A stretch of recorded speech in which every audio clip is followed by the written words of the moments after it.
All right, we are back, ladies and gentlemen. We're back. J.R. Moore here. Well, this is not, we're back. We're just getting started, aren't we? Had some technical difficulties this morning. I apologize, but we're now live here on Wednesday, the 2nd day of May. And before we get to our special guest, prep tip of the day, get your spare parts kits for your firearms now while you can. It's easy, it's inexpensive, it's simple.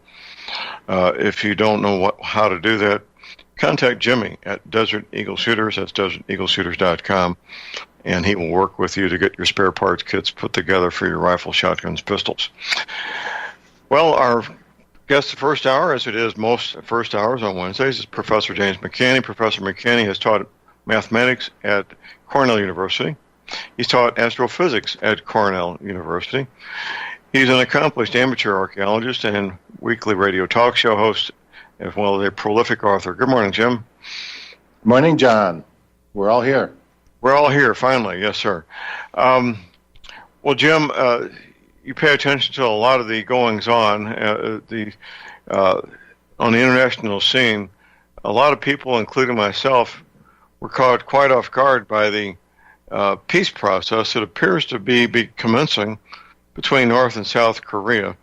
And the Prime Minister, President of South Korea, urging that President Trump be awarded the Nobel Peace Prize for his efforts. That caught me off guard. How about you, Jim? Yeah, considering that Obama got the Nobel Peace Prize 2 weeks into office, and it was one of the most devastating periods of time in the world, not to mention absolute devastation of rights, taking over countries, Benghazi. I mean, insanity. The Nobel Prize, to me, has become a sham, and in science also, unfortunately, especially in physics, where they've been promoting really bad physics. And but the Nobel Peace Prize for Trump, I mean, it would be a good acknowledgement, but the Nobel Prize has been taken over by what you might call the deep state of science and the political world. So in a real world, that would be appropriate. In today's world, it's like so many other things. It probably won't happen. As some other people were joking, Lindsey Graham, I saw him talking about this on an interview, and he was joking. He said they'll probably give it to Kim Jong-un or somebody, instead of Trump. Well, so anyway, we're not the only ones that might joke about the Nobel Prize. I'm sure. Well, there's a committee that makes a decision as to who gets awarded the various Nobel Prizes, and I agree with you, Jim. Those committees have been taken over by the deep state and by people who have agendas that seem to be at odds with the original intent of Alfred Nobel and his family that set up the Nobel Peace Prize. The woman who awarded me the Prague Peace Prize last July is a family friend of the Nobel family, and she lived in Switzerland for much of her adult life, and she modeled what she does on the original intent of the Nobel Peace Prize. Okay, well, there's lots of things going on in the world, Jim. What's on your radar? Well, more in the local scene, John, I just saw some videos on this, and I didn't know quite how to make heads or tails out of it, but maybe you already covered this on your show about the Boston event where they went in and tried to take guns, and 5 people ended up getting shot, but the citizens came out in such numbers that the police left. The people came out with guns, just normal people out of their houses. Now, this got past me. This happened in Boston in the last week? Yeah, and it really never got anywhere. In fact, YouTube has begun banning any YouTube videos that discuss gun confiscation. And so the story is that this group was considered radical, the mayor of Boston sent the police out to confiscate guns because they had passed a gun law. I don't know all the details, but anyway, there was the police claimed that the group shot first. There was a single shot, so there was an exchange of fire. 5 people were killed in the house where they were going into, and then hordes of people came out of their houses with guns, and the police were so outnumbered that they left. And this never hit the mainstream media at all, or any news. Yeah, I usually there's one of the websites I go to, ammoland.com. They normally can cover events of that nature that are newsworthy involving anything involving the Second Amendment, and it got past them and certainly got past me, Jim. So anyway, maybe take a look. Hold on, Jim. Here's our bottom of the hour break. The call number is 800-313-9443. We'll be right back. You are tuned in to the Republic Broadcasting Network. Visit our website by going to republicbroadcasting.org. Ladies and gentlemen, J.R. Moore here. We're continuing our Energy Cleaner promotion, which began August of 2016. In this promotion, you get to buy an energy cleaner, $70 off retail, and a mattress pad, 10% off retail. $200 of the purchase price of the energy cleaner goes to Republic Broadcasting. This is a great way to help get energy cleaners out to people who need them and have some financial issues to deal with. And, of course, a great way to support Republic Broadcasting. Here's what you do. Send in a postcard. My address is John Moore, P.O. Box 201, Davidsville, Missouri. We pick a postcard every 2 weeks.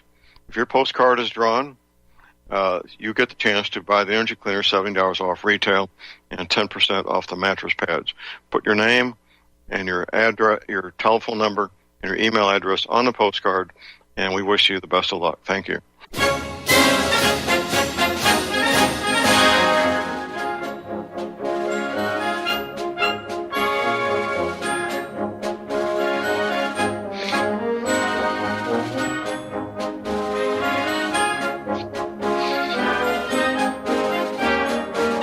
All right, we are back, ladies and gentlemen. We're back. J.R. Moore here on Wednesday, the 2nd of May. My website is thelibertyman.com. That's thelibertyman.com. Check out the images of continents with new coastlines from movies and TV shows. It's a long list. The listeners are finding these. I can't possibly do this myself. It'd take way too much time. If you find one yourself, get that image to me. You get your choice of any of my 5 DVDs as a thank you. It's a lot of fun. Also, my website, of course, you'll find energy cleaners for sale. This is my home business. I use mine every night. If you have issues with arthritis pain, the energy cleaner will help. Not getting a great night's sleep, the energy cleaner will help. Arthritis pain, joint pain, back pain, that's why you need an energy cleaner. Only $285 shipping included. Keep in mind, I offer from me to you personally a 90-day money-back guarantee. Be sure and check out the factory-made fitted mattress pads that go with the energy cleaner. It's a great combination. Everything's right there for sale at my website where you can use PayPal, MasterCard, Visa.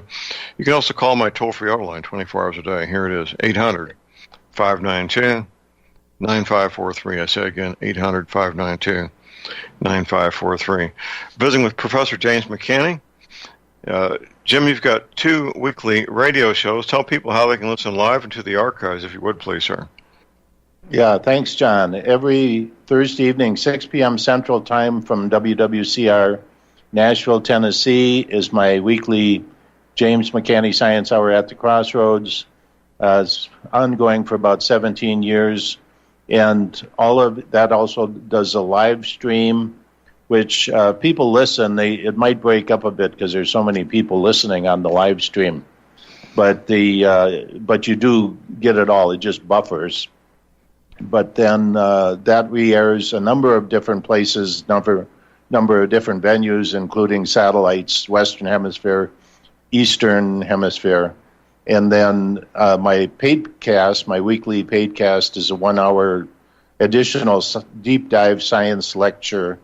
and those are available on my webpage for $3.95 a month. That occurs every week also. So all of this information, how to listen, on my webpage, which is linked from your page, John. That's right. That's right. Well, Jim, your project, the Wing Generator project, continues to move forward. Any updates on that, sir?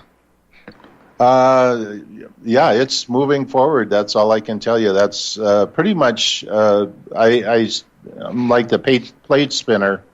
My radio shows, interviews, catching up on email, and doing all those busy work tasks all week, and then. Apart from that, besides trying to just live a normal life, whatever that is, I'm very busy with the Wing Generator, and that's going very well in the background. So you're dating yourself, Jim. People under 55 years old, when you talk about plate spinners, don't have a clue what you're talking about. And we had these variety TV shows back in the 1950s, and it was an act that was repeated by different performers, where the performer would have about 20 or so quarter-inch wood dowels attached to a solid base, 5 feet long, sticking horizontal. Vertical. And then they would take dinner plates and place them on top of the dowels and get them spinning, and then go and do the next one, until they finally had 10 or 12 or 20 of these things spinning, and they would have to race back and forth to get the earlier ones spinning again. And it was entertaining, but it finally wore out its welcome, and we didn't see those anymore. But that's what Jim was talking about: plate spinning, running back and forth to keep the plates rotating. So it'd be like a comedian coming out and telling the same joke over and over again, Right. But anyway, I feel like the proverbial plate spinner, but that's good. It keeps me out of trouble. Right. Well, okay. Well, you're busy with the Wing Generator project. I know you have a new book in the works. Any progress on it, sir? No. I'm hoping to get back to that. Get a little bit of time. It's almost done. It was almost done last August, and then everything with this Wing Generator deal took off, and just has been, like I liken myself to a guy in a raft in the middle of a rushing river. I can't jump off, and and I'm moving down this rushing river, which is the Wing Generator stuff. So it's like that's what's going on now. But right. I'll get back to that. Okay, we have a caller on hold here. We got Diane in Arizona. Good morning, Diane. Good morning. I had wondered, when you were speaking about the changes in the climate and the movie, the Day After Tomorrow, where the temperatures of the ocean dropped, and then we had the big storms, and then the world was encased in snow and ice, or at least the northern hemisphere. You had made a comment about that we should watch that movie, and my question is, is that something that you, Professor McKenney, have any feeling or awareness of that would be more like an ice age coming, or would it be more like global warming? Oh, okay. John, were you the one talking about this? Well, yeah, the film that she's talking about is The Day After Tomorrow. The main premise of the film is the Gulf Stream. Oh, no, I know all about it. Right. No, I know all about that, but I was saying, were you the one? I don't remember talking about this. Were you the one that she's saying that we were talking about this? Most likely, yeah. Oh, okay. Yeah, I know all about it. Art Bell and Whitley Strieber wrote the original book. The Coming Global Superstorm was the name of the book, and the movie was what she was saying, the title there. Right. The Day After Tomorrow. Day After Tomorrow, right. And so that's. But anyway, my comment was that weather. I think the premise there too was that this was man-made, that there would be some tipping point at which weather just went catastrophic. And actually, the opposite is true, where if you have warming, then what happens is it evaporates more water from the oceans, which generates clouds, which brings us, cools us down again. And the only thing is that if we cool down too far, we don't get evaporation, and there's no regenerative process to bring the Earth's climate back if we get too cold, and that's what happened in the Ice Age. But the Ice Age was caused by a passing comet, in which we had a tremendous influx of water and ice, the water that turned into ice, and the tremendous glaciation that occurred on Earth, and etc. But climate is a difficult thing to discuss because it's really long-term weather. And I don't think anybody has a good handle on prediction yet. So I'm certainly not myself, nor would I claim to. So anyway, I'm not in the prediction of climate business, other than to warn people that make those claims probably are not, dealing with complete science. Right.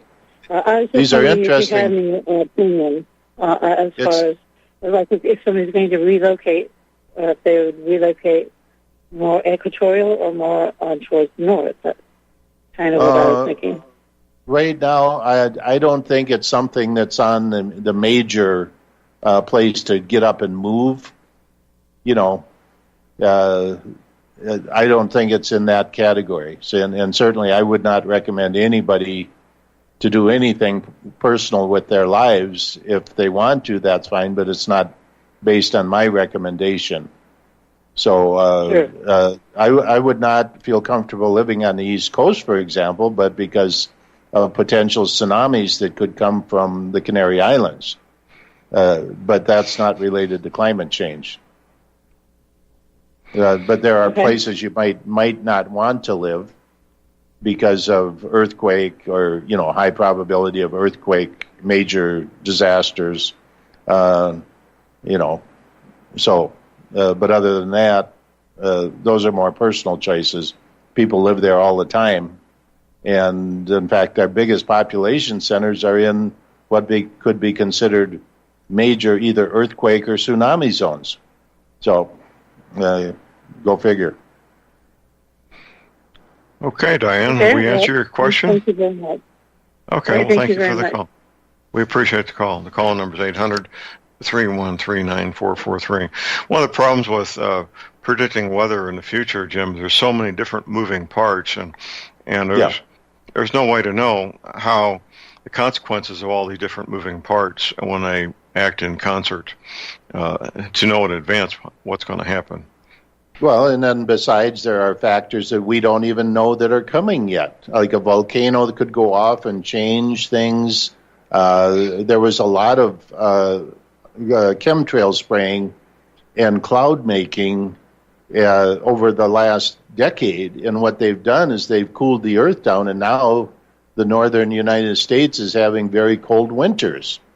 They overdid it, and the Earth hopefully will recover from that, but you got people out there trying to change climate, don't know what they're doing, and it's they're doing the wrong thing, and they decided they should do this, and they were wrong.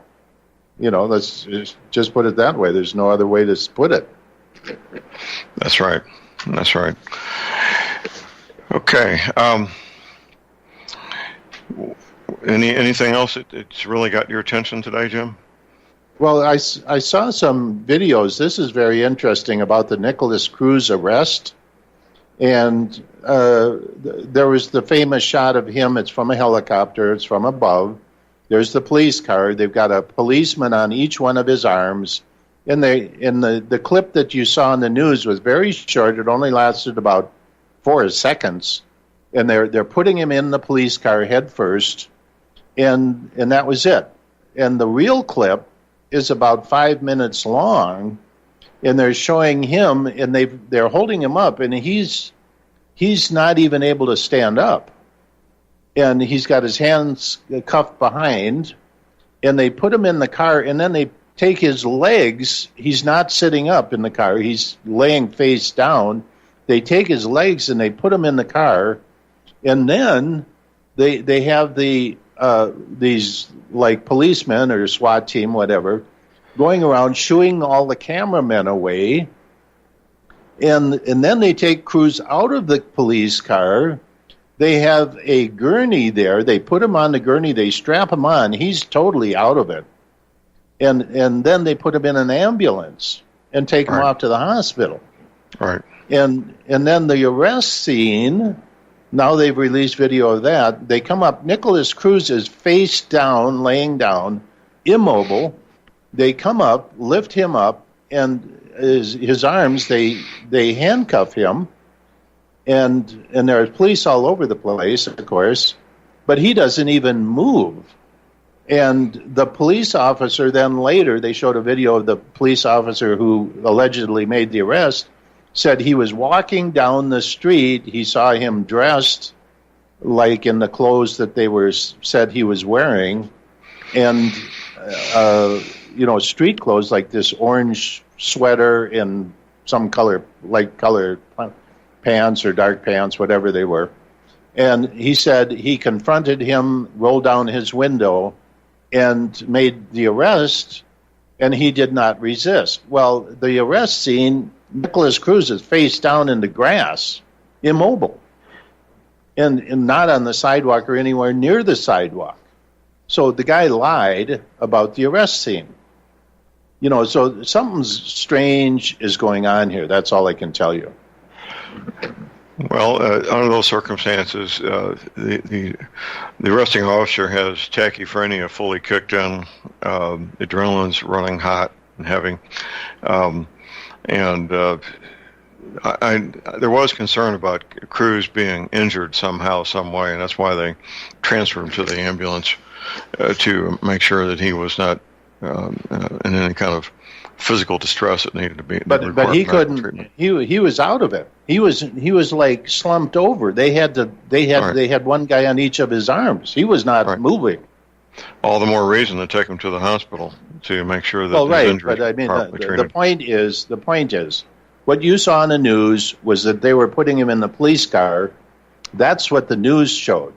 Right. The real story is they hauled him back out of the police car, put him on the gurney, put him in an ambulance, and he was clearly immobile. His head was flopped over to the side, and so the arrest story of him walking down the street and the cop confronting him and putting him in the car is a lie. And so he was laying in the grass in the middle of this park, face down, immobile.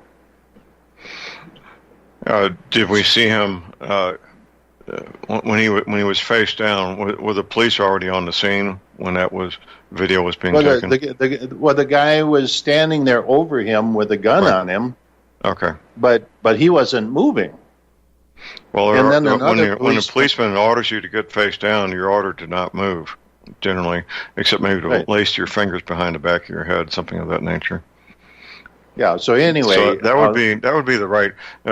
Unless a person is totally bonkers crazy, they usually follow the officer's instructions to get down and not move. Yeah, but the guy said he confronted him on the sidewalk. They made the arrest and put him in the car, and that's not what happened. Is my point. Okay. All right. Well, I understand your point there, Jim. Call number is 800-313-9443, and we got time for one more question. We got our last break coming up here momentarily. And the special counsel, Mr. Mueller, looks like he may want to interview the President of the United States. I don't think that's going to happen. What do you think? Well, no, and there's no need to. I mean, if you look at the whole issue. Mueller shouldn't even be there. Rosenstein went around the rules for setting up a special counsel, and they're saying that the president is not under any type of investigation. Rosenstein said that last week. So hold what that do they thought, want to Jim. talk Hold that about? thought. We got a caller on hold. We got a break. We'll be right back.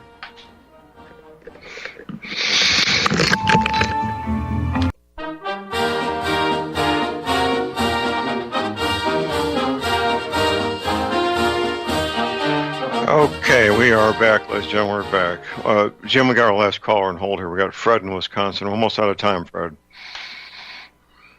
Hello. Hello. Hello. Yes. This Yes, is you're on the air, Fred. professor. Real quick, I'm connected some dots. I'd like your opinion on. This is starting with paperclip and how the Germans came into the government, followed by Eisenhower making the statement that he made, followed by recently Catherine Austin Fitts talking about $21 trillion missing, followed by the guy that was the head of Lockheed Martin just before he passed away coming out and saying we're at least 50 years ahead of what everybody thinks we are, followed by a guy named Bill Tompkins who came out and pretty much had been up to his eyeballs in the programs that they had been putting together, and they were using a term, what they call the secret space program. Bottom line is, if they have this technology and they can do it from space, would they push the envelope to create a war so that they could actually come forward with this technology and make their final blow to take control of the world? I don't think they need that to take control of the world. The problem You they're think running. they have that technology? I know there's technology out there because I was part of some of it that you don't see. So yeah, that there is technology there that you don't see, and the Navy is a big part of this. Absolutely. That's something that's not well known. Right. But as far as taking over the world, no. The biggest problem they're having right now is with people waking up to the government fraud. And Belgium just a short while ago, other countries are, Brexit, Trump in the U.S. never ran for office before and wins the presidency. And they're going, John was talking about the special counsel. They're going crazy in the background trying to figure out what to do. Other South American countries coming up on elections which will displace the power structure that the bankers have put there. That's their biggest problem. And, is trying their old mechanisms, that owning the media, et cetera, has not been working. So I appreciate your honesty with this because I've had a lot of trouble getting this information out on RBN. So I knew if I got a hold of you that you'd take a shot at it, and I can't tell you how much I appreciate your guys and your program. Thank you very much. Fred. Well, thank you for the call. We appreciate it. Yeah, there is a lot of activity. The space shuttle was a smoke screen. Every time it went off, people went down to look. Wow, it's like, no, that's not the way you go into space at all. And, chemical rockets, no, that's ridiculous. That's, the space shuttle was a delivery truck. You could put a small school bus inside the cargo bay. And I don't know how many dozens of trips they made up there, but that cargo bay was full of something every trip, wasn't it? Yeah, but most of the stuff went up from Russia. Everybody was launching out of Russia, and Russia was happy to launch the stuff within reason. But 90% of U.S. launches went up from Russia. Okay, Jim, we're out of time. Hopefully, we'll have a full hour next week when we get you back on, sir. Okay. Talk to you, John. Okay. Everybody That's else. it for the first hour. We'll be back with Jeff Nyquist the second hour. Stay tuned.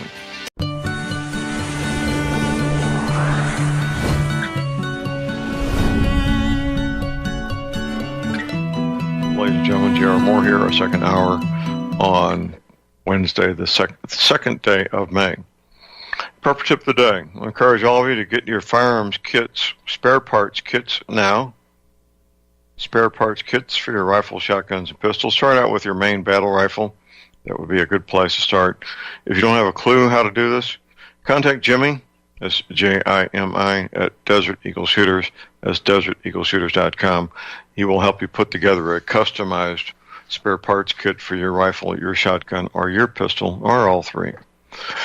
We have a patient waiting in the green room, my friend Jeff Nyquist. Jeff is a gentleman who began in Quest more than 20 years ago to understand and really comprehend the true threat of international communism to the West and to the United States of America, to the American people.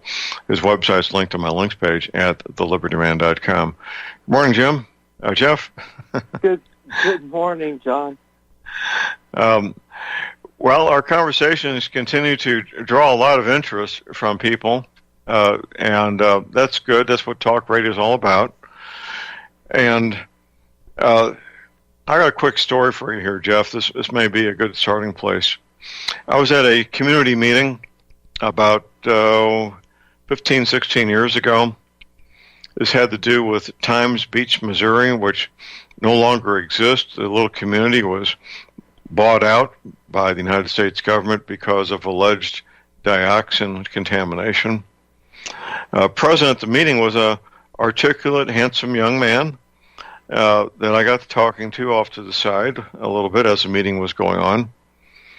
And he identified himself as having been trained by the IWW, which very few Americans, I'm one of them and you're one, probably less than 1% of Americans would know what IWW, what that group is, which is the International Workers of the World, also called the Wobblies, a communist group that was very active in the United States in the 1920s, 1930s. So I didn't blow his cover. I just let him talk and I got some contact information from him. I had a buddy with me, and he was just as astonished as I was. I thought the Wobblies were all 85, 90 years old or dead. So the next day I called up an FBI agent that I'm acquainted with, and I said, man, I got a hot one for you here, a communist organizer. I got all the details, his name, his contact information. And here's what I was told, Jeff.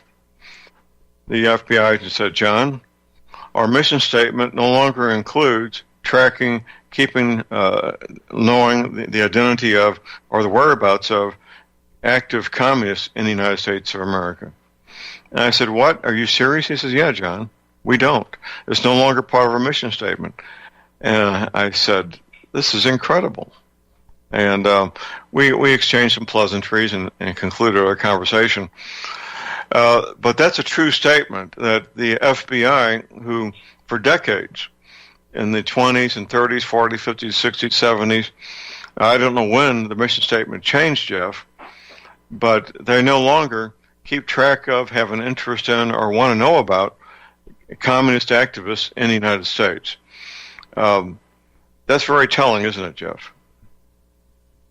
Yes, it is. I have a little story to share with you. I don't know if you know this story. There's a book by William J. Gill, written in 1969, called The Ordeal of Otto Otepka. Have you heard of this book? I have not. Otto Otepka was the head of, security background checking for the State Department in the 1950s and 60s. And believe it or not, when the Kennedy administration came in 1961, well, in December of 60, they were starting to come in, of course, the transition from Eisenhower to Kennedy. You had people in the Kennedy State Department that were, you had Dean Rusk, you had William Rostow, you had these people coming in. And of course, Otepka, believe it or not, there were real problems with Rostow. And they were asking if they could get Alger Hiss back in the State Department. And Mr. Otto Otepka said, no, you can't have him back in the State Department. And, of course, what happened to Otto Otepka is that he was accused of crimes, and he was prosecuted. And he was, of course, persecuted by the Kennedy-Johnson administration. Is that an interesting story? It is. The book's for sale at Amazon.com. The Ordeal of Otto Otepka, that's Oscar Tango Echo Papa Kilo Alpha Otepka. $2.20 for a copy from Amazon. Shipping I don't sure some shipping on that, but yeah. So was Otepka fired from his position then? I haven't gotten to the end of the book yet, but yeah, they attacked him and he fought back. And if you want to know why this story, it of course relates to your story, is that the communists fought for years to destroy the security regime in all branches of government because they wanted to occupy all branches of government. They wanted to become the government of the United States. That is their chief ambition. And I believe that under the Clintons and Obama, that is precisely what they did. And under George Bush Jr., that is what they did. They got into the government, and I don't know that we're ever going to get them out because nobody's publicly going to say that's what our problem is. I don't know. It looks like used copies, shipping included, are running around $6 on Amazon. Well, the word insidious comes to mind, Jeff, when it comes to the way the communists work. They're very patient. They're prepared to take a generation to accomplish goals, which they have. We're now into the third or fourth generation of communists working to infiltrate and compromise the American government, compromise the American ideals and American culture. And they move forward with their goals unchanged, don't they, Jeff? Absolutely, they do. It is important to understand that communism is a religion, and it is passed from father to son. As you know, that religion is something that families have, that is carried through in a family. It is also a political religion, and it wants to destroy the republic that we have in the United States, and it wants to create a kind of slavery which exists in every communist country, in which people are not free anymore. They are subject to the communists. Right. And yeah, the incentives they used 100 years ago were very simplistic, offering people free food, free medical care, and things haven't changed a whole lot in that regard, have they? No, in fact, now a lot of people are taking advantage of that free food and medical care, and of course it's bankrupting the country. And we can thank the communists for the fact that a lot of people think they're entitled to free stuff. That's the legacy of communism. Of course, the free stuff is just demagoguery so they can have absolute power because, hey, if you want free stuff, you give us power. And, of course, in the end, they get power and nobody gets any free stuff and nobody's free. Everybody loses their freedom. Yeah. That's right. Well, there was it's a very old game, yeah. There was a saying in the Soviet Union among people that actually had jobs, we pretend to work and they pretend to pay us. Yes. Yeah, that's very famous in Russia. Russia did not have a reputation for manufacturing very many things that could compete on the world market, such as even simple things like boots and shoes, automobiles. They were making manufacturing a motorcycle called the Ural that was still being fabricated on stolen BMW machinery from World War II. I don't know if it's still being manufactured or not. It's a neat motorcycle in the fact it has two wheels on the back end. Both of them, one is a sidecar wheel, but both have a drive shaft going to them. But the engines had a reputation for not lasting very long, mostly because of two things: the machining and the metallurgy. But Russia, except for exporting oil, they don't have very many products that the world is interested in, do they? No, because, weapons. They export weapons that are supposedly pretty good. Consumer goods, no. Well, here's the deal with these weapon sales. Typically, they go to third world countries where deals are cut with the oligarchs or the dictators or whoever might be in charge, that there's substantial kickbacks on whatever weapons are purchased, whether they be rifles, pistols, tanks, aircraft, ships, warships. The bigger the purchase, of course, the more the kickback is. So it has more to do with the money going back to the third world dictator than it does the quality of the rifle or pistol or jet aircraft or warship. The quality is second. The kickback is number one. That's how that works, Jeff. Well, there's another thing that people don't know about the Russian weapon exports. At least during the Cold War, did you know that the weapons that the Russians exported were inferior models of their main battle tanks and aircraft? They did not ship their best stuff overseas. They actually had slightly superior versions of the same weapons that they kept only for themselves. Well, that would be easy to do with modern. I know enough about F-15s to be dangerous, but all the avionics on F-15s is very modular, plug in, plug out, modular systems where you could easily, with a high-performance jet aircraft, have modules for the avionics and fire control systems that would be downgraded from the ones that the Russians would use for the protecting the motherland. So that would be pretty easy to do under today's circumstances. Yeah, I think the reason they did this is that they didn't want the West to know the true performance characteristics of their own armies. That we would misunderstand that the inferior performance characteristics of their subjects, their minor allies like the Syrians or the Egyptians during the Cold War, the North Vietnamese, so on, that those armies would be confused in their performance with the Russians. It's kind of funny. That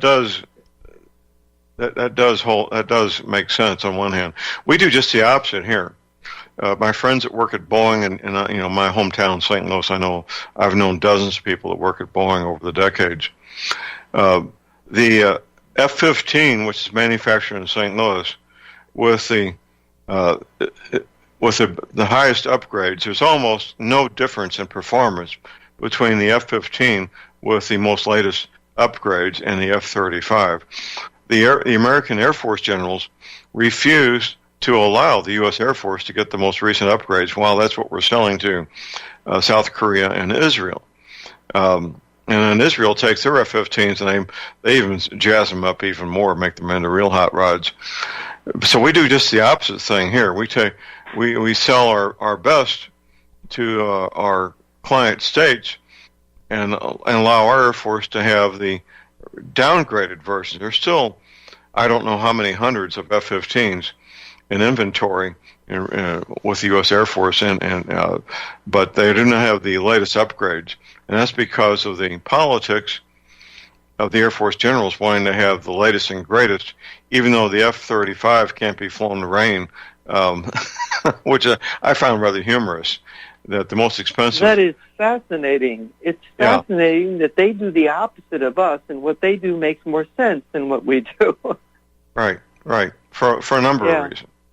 It makes, of course, we didn't lose tens of millions of people in World War II. well, as they did, and their greatest generation is still living, of course, like many of our greatest generations. So it's within living memory that the Soviet Union was invaded, and they lost tens of millions of their citizens. And they have a whole different mindset about defense than the United States does. Yeah, they do. They have a stronger sense of national defense. Well, they can, and they should. And of course, their foreign relations is based on deception, based on wanting to conquer the planet, and have the rest of the planet submit to international communism. Right, Jeff? Yes, that seems quite clear. It does. It does. Well, if you've got a question or comment, give us a call. We've got a break coming up here in less than 2 minutes. Call number is 800-313-9443. Jeff, there's a TV series called The Americans, which is about a married couple, KGB agents, man and wife, who are living in this country, raising a family. Have you happened to see any of those episodes?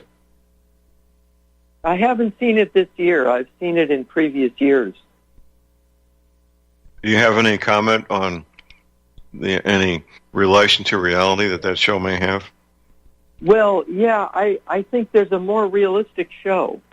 There's a more realistic movie. There's a movie, I just saw it. You can see it on YouTube. It's called I Was a Communist for the FBI. It was made in the 1960s, and it was very well made. I'm very surprised that it's about a real case, a real FBI informant. I'm aware of that film. I've never watched it myself. I am aware of that film. I've never seen it myself. We've got a break. We'll be back after the break. Stay tuned, everybody.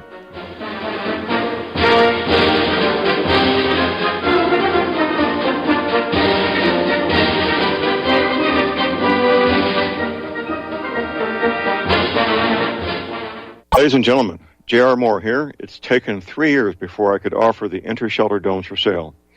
During those 3 years, several different governments and militaries were taking all their production.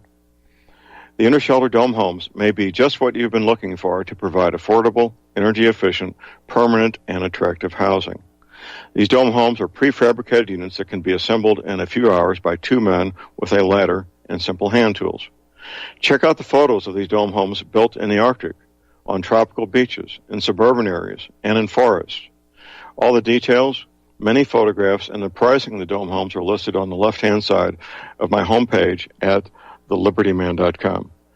I think you'll find these homes are not only attractive, but they're energy efficient, and a bonus. You can disassemble them and reassemble them as many times as you feel you need to. Pretty great, huh? Something that's very, very unique. Check them out at my website at thelibertyman.com.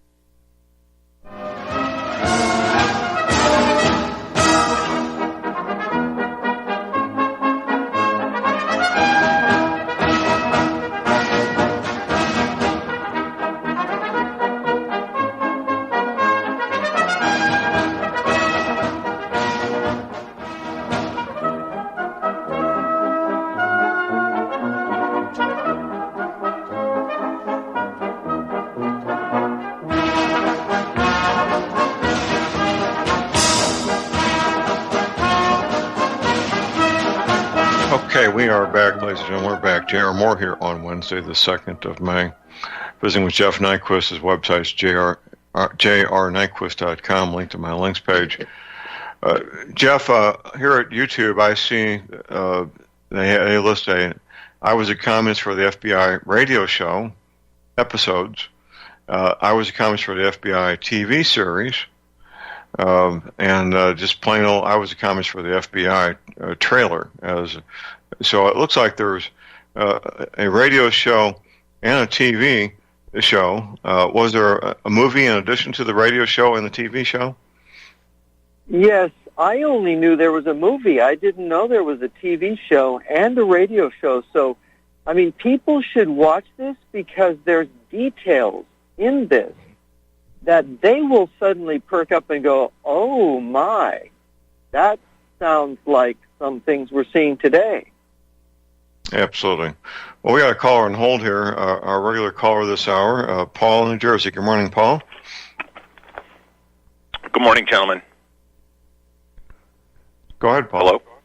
Yeah, well, last week I called about the overrepresentation of Jews in Bolshevism and in communism.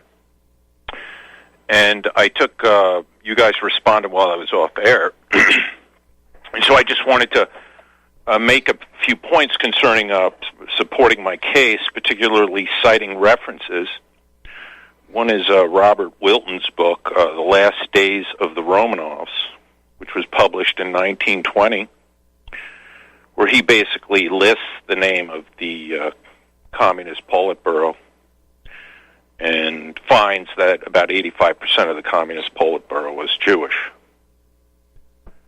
So he lists the Jews in the Soviet government.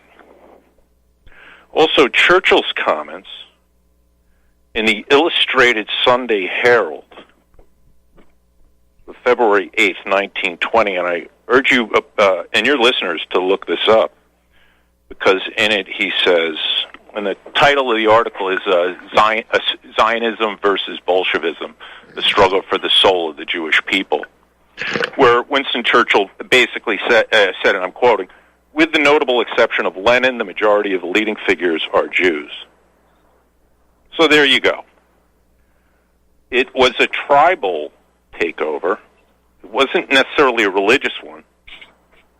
And what the Jewish Cheka did was basically mass murder, which is what they seem to do, because it's a Talmudic teaching to kill among the Gentiles the finest among them. The Talmud teaches Jews that. And so they hide under the disguise of communism to achieve Jewish tribal goals. And one of the things they did was murder off the Russian middle class, and those are the finest among them, just like they did in the Katyn massacre, where the communists murdered 20 to 30,000 of Poland's finest genetic stock. And so what you see Jews doing there is, by killing the finest among the Gentiles, they're selecting the Gentiles for stupidity. So if the Gentiles aren't going to go along with the Jewish domination, then the Jews will just slaughter them. And communism is the method for this, and that's where I'm urging you and Jeff to realize this. It's run primarily by Jews, and they're achieving Jewish objectives.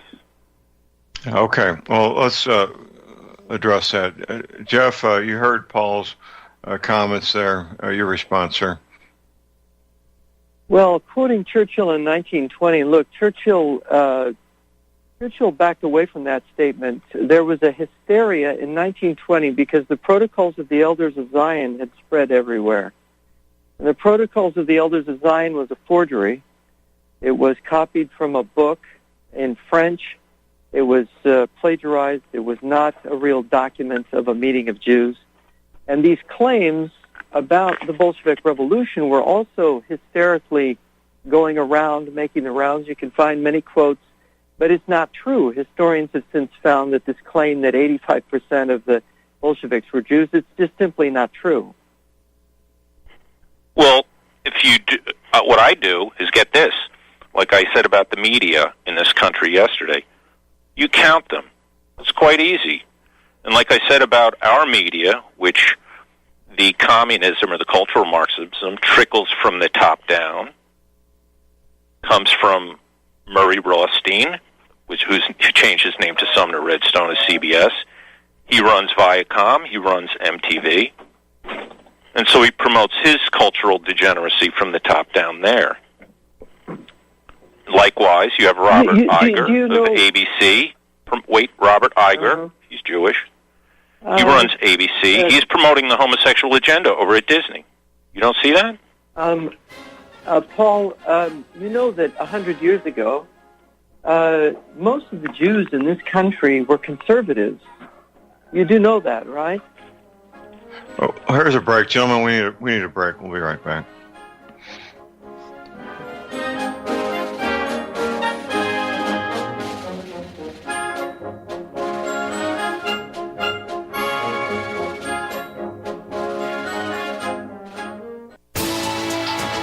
You are tuned in to the Republic Broadcasting Network.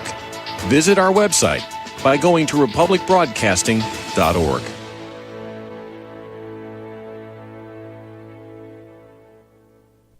Ladies and gentlemen, J.R. Moore here. We're continuing our energy cleaner promotion, which began August of 2016. In this promotion, you get to buy an energy cleaner, $70 off retail, and a mattress pad, 10% off retail. $200 of the purchase price of the energy cleaner goes to Republic Broadcasting.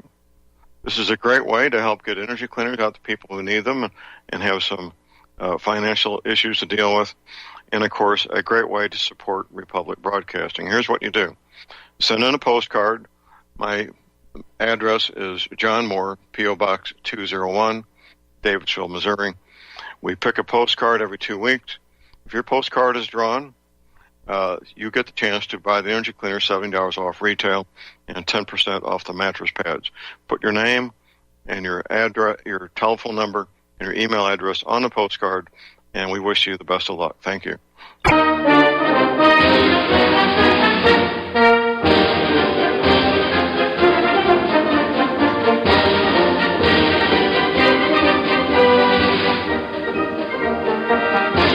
Okay, we are back, ladies and gentlemen. We're back. J.R. Moore here on Wednesday, the 2nd day of May. My website is thelibertyman.com. That's thelibertyman.com. You'll find interesting free downloads there, things that will educate you and inform you. And, of course, you'll also find the energy cleaner for sale. This is my home business. I use my energy cleaner every night. I wake up pain-free in the morning after a great night's sleep, and you can also. If you have arthritis pain, joint pain, back pain, why not get yourself an energy cleaner and get rid of those harmful, expensive pharmaceutical products? The energy cleaner is only $285, shipping included. That sounds pretty cheap compared to the relief you'll be getting. Keep in mind, I offer from me to you personally a 90-day money-back guarantee. That's what I do from me to you personally. Be sure and check out the factory-made fitted mattress pads that go with the energy cleaner. It's a great combination, very comfortable.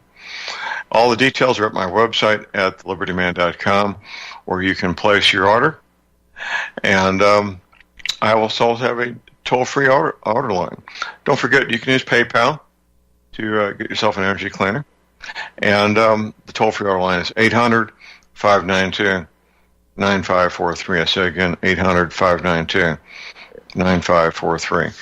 Visiting with Jeff Nyquist. His website is jrnyquist.com. And let's continue our conversation here, Jeff, your response to Paul in New Jersey. Yeah, I wonder if Paul could comment. This would be kind of interesting to know. If Paul could comment on the sealed train, which is the train that the Germans put Lenin on to put him into Russia to cause the Russian Revolution. Could he comment on the fact that it was the German Foreign Office and the German General Staff that agreed and financed the Bolshevik Revolution? Could he comment on that fact? Well, I would prefer that we look at the so-called conservative Jewish Americans you referred to from Kuhn Loeb and I think out of New York, who also funded the Bolshevik Revolution. Why are you looking at the Germans when we have dual allegiance, traitor Jews, back then, financiers who funded the Bolsheviks, who claimed to be Americans, just like we have dual allegiance traitors throughout our government who want to start a war with Iran. So we see this overall trend where Jews emigrate to other nations, never assimilate, usurp and take over those nations, and then use those nations they've usurped to achieve Jewish objectives. That's the real issue. And, that's the problem with Christian Zionists. You're such dupes for Jewish goals. And I think it almost comes down to the base of religion, because isn't that what Christianity is training Gentiles to make Jews into their gods and to make Jews without being criticized and to fall for Jewish fairy tales?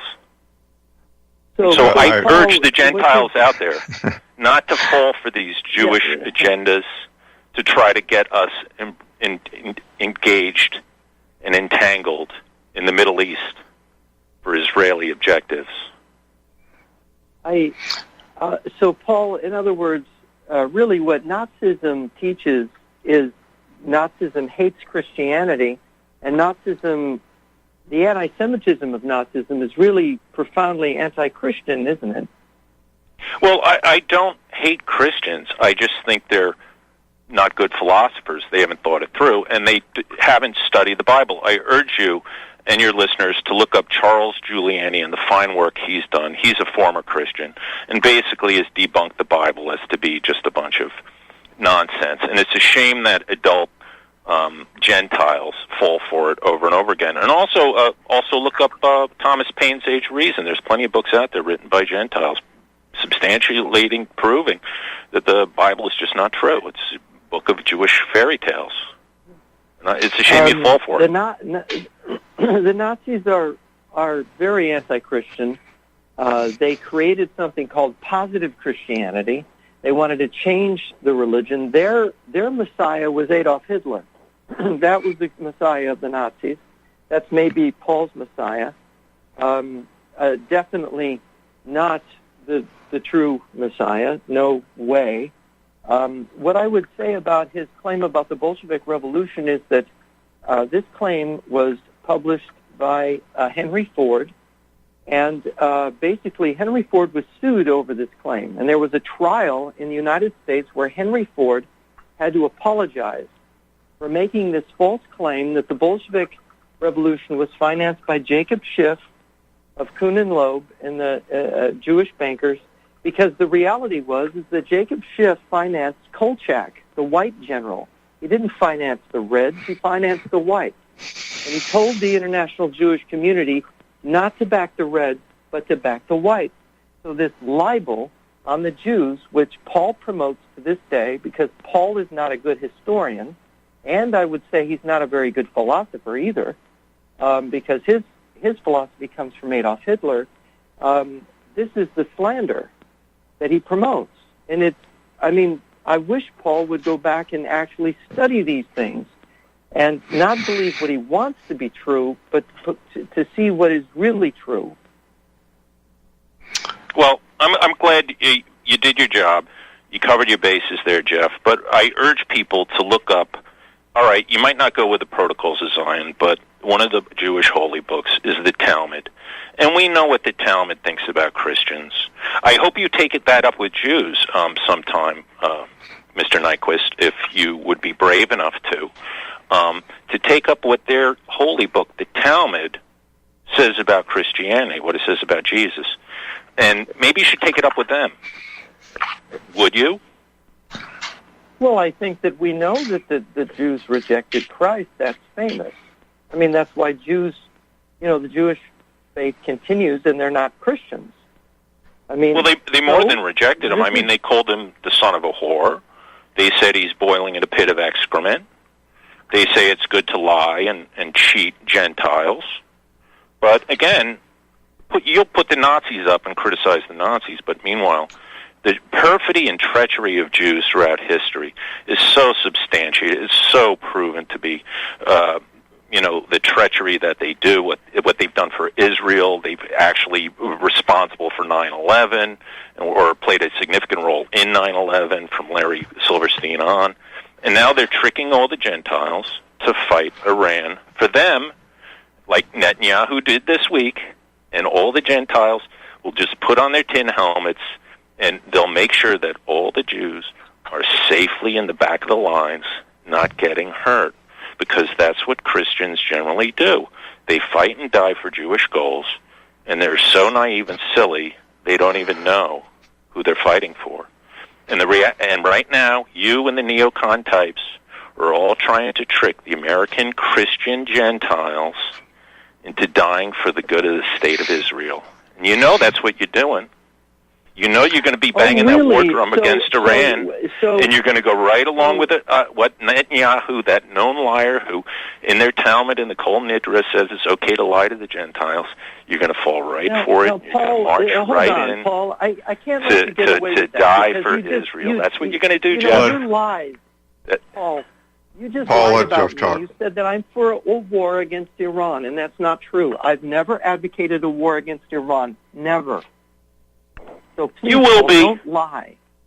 They're all lining him up. All the neocon talk show hosts, Hannity, Bradley, Dean, Alex Jones. Well, don't put Jeff and I. Jeff and I are not in that group of men. We don't advocate war against Iran.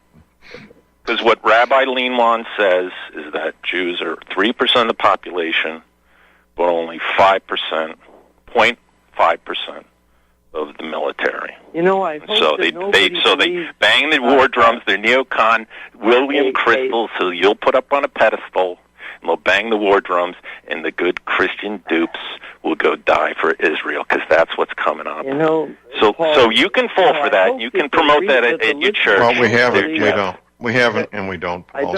You're outside the box here. We'll see. I hope that the listeners do not believe this hateful rant of Paul and the lies that Paul tells, and almost everything Paul says is a lie. I mean, I just can't believe it. He has no intellectual integrity. Well, I provided sources. There's Mr. Wilton's book, Last Day of the Romanovs. Please read what Mr. Churchill wrote in 1920, like I said earlier. Also, Kevin MacDonald, he wrote some great books on his own cultural critique. Mr. Churchill said he was wrong about that. He had been misled. Mm-hmm. Okay? But Mr. Churchill also said he stuffed the wrong pig. Mr. Churchill said fighting the Nazis was a mistake also, just as George Patton said. So there you go. Okay, so great men have said that fighting the Nazis was a mistake too. Stalin was even worse than Hitler, but Stalin was not a Jew. So let's put that straight. But he was married to them. Oh, come on! Stalin was not married to a Jew. Oh, yes, he was. Yes, he was. Oh, he was married to a Jew. Yeah, he was several times. He had several wives. Paul, he ran through about 3 wives. Paul, we need to move on. All right, gentlemen. We've taken up enough airtime on this.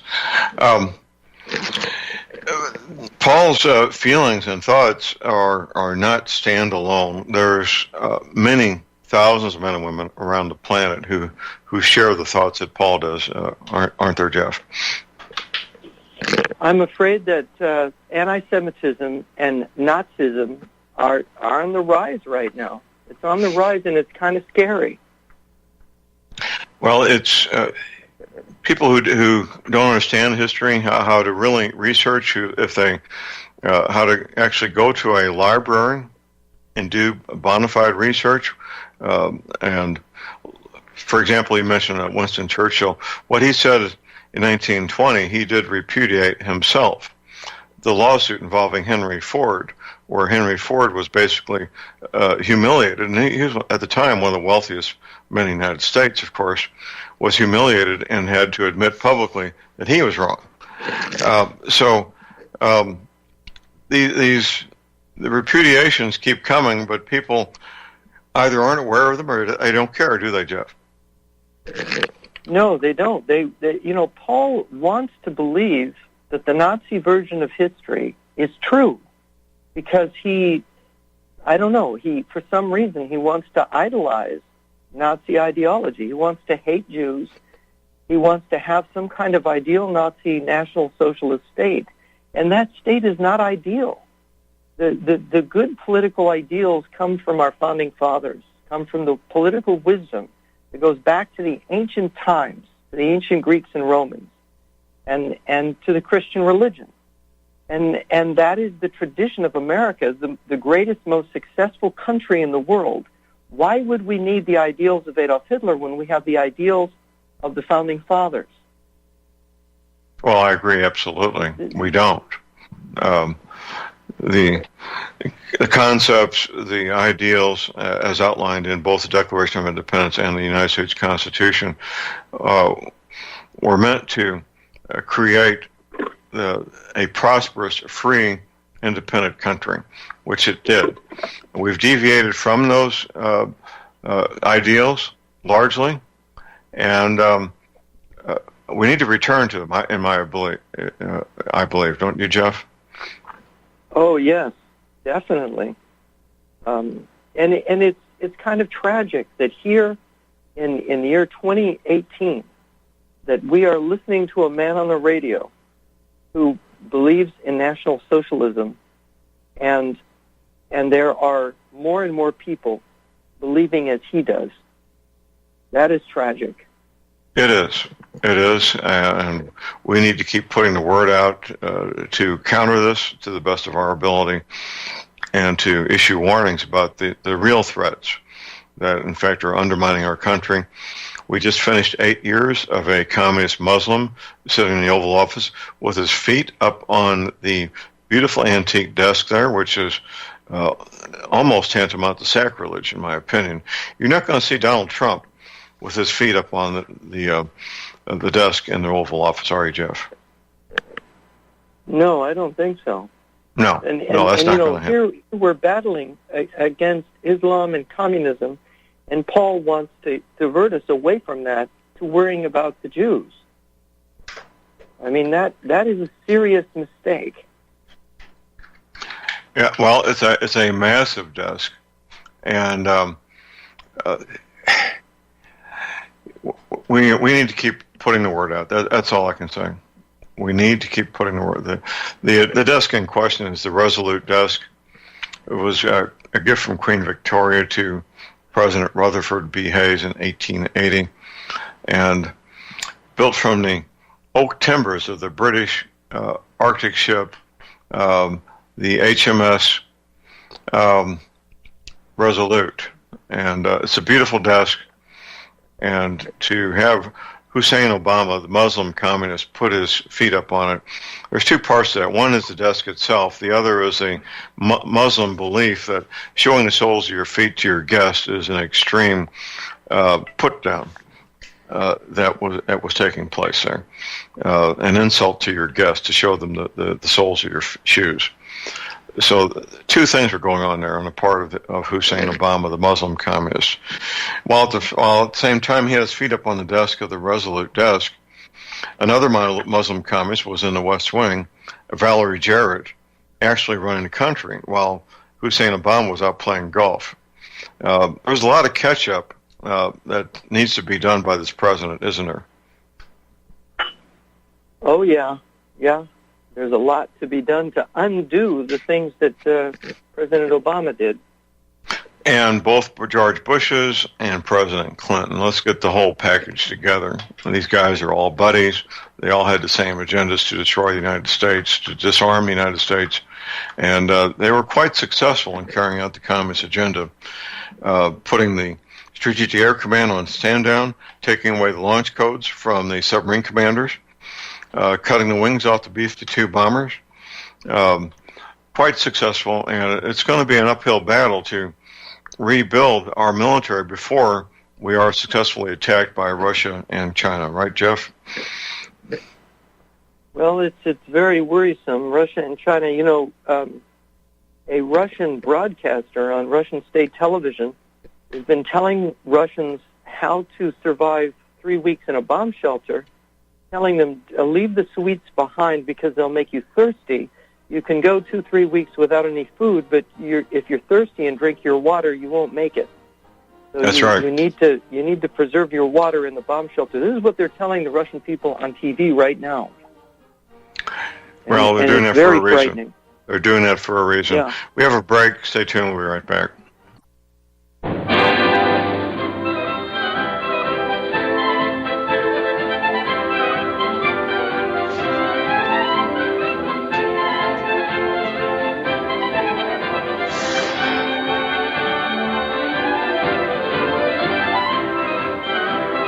Okay, we're back, ladies and gentlemen. We're back. J.R. Moore here on Wednesday, the 2nd of May, visiting with Jeff Nyquist. His website is jrnyquist.com. Got a couple of late callers here, Jeff. We'll see if we can get them in. First, we have Kyle in Montana. Go ahead, Kyle. Good morning, John and Jeff. I'll be quick. I just had a couple of comments. One, I am a very strong Christian, been a Christian since 1974. And so I do understand where the other guy there that was talking about it is coming from, in the sense that there is a lot of naivete in the Christian community. I understand that. And I've already told my kids, I would not want them going over there to fight and die for the purpose of trying to, or even be drafted for the purpose of fighting Iran. I think our government is corrupt to the core.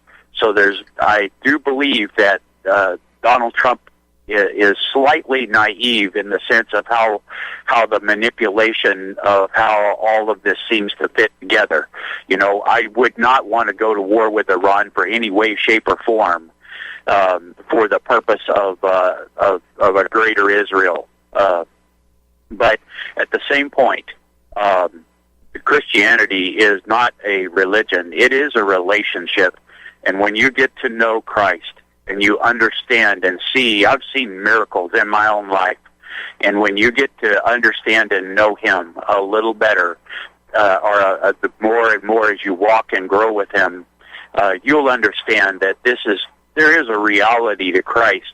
And it doesn't have, just because some people are naive or ignorant, does not mean that the religion itself is bad. So okay. That's my comment, and thank you Kyle. for your show, John. We appreciate your call. Our last caller here is Pat in Fort Worth. Good morning, Pat. Hi. I just wanted to say that I have heard Christians and non-Christians and all kind of people quote a scripture. They always quote it wrong. And the one it is John 8:31 and 32. And they say, you shall know the truth, and truth shall set you free. Even if they don't know, they put 3 little dots in front of it. That means you took off the first part. And the first part they took off was Jesus was preaching to the Jews, trying to tell them that He was the Son of God. And some believed and some didn't. And to those that believed, He said, if you continue in my word, you shall know the truth, and the truth shall set you free. So there's no way any of these people there's no need to argue with them. If they don't choose to ask God to show me if Jesus is real, that He rose from the grave, and that the Bible is true, then they're never going to know. So it's nothing you can do to help them. Okay. And they're going to pay for their own problem or their own unbelief, and all you can do is just, love them, I guess. That's right. That's right. Pat, thank you for the call. We need to wrap this up. Okay. Pat, we do the call. Well, Jeff, our conversations go in different directions a little bit each week, don't they? Yeah, they do. They do. But it's fun, and we're getting the word out. That's the important thing. Jeff, thank you for being with us. Look forward to having you back next Wednesday, sir. Oh, thank you, John, for having me. Okay, that's it for the day. Get your medical supplies, your energy cleaner, your essential oils now while you can, your firearms ammunition. Never, ever give up your guns. Have a fun, safe, productive day. And God bless America.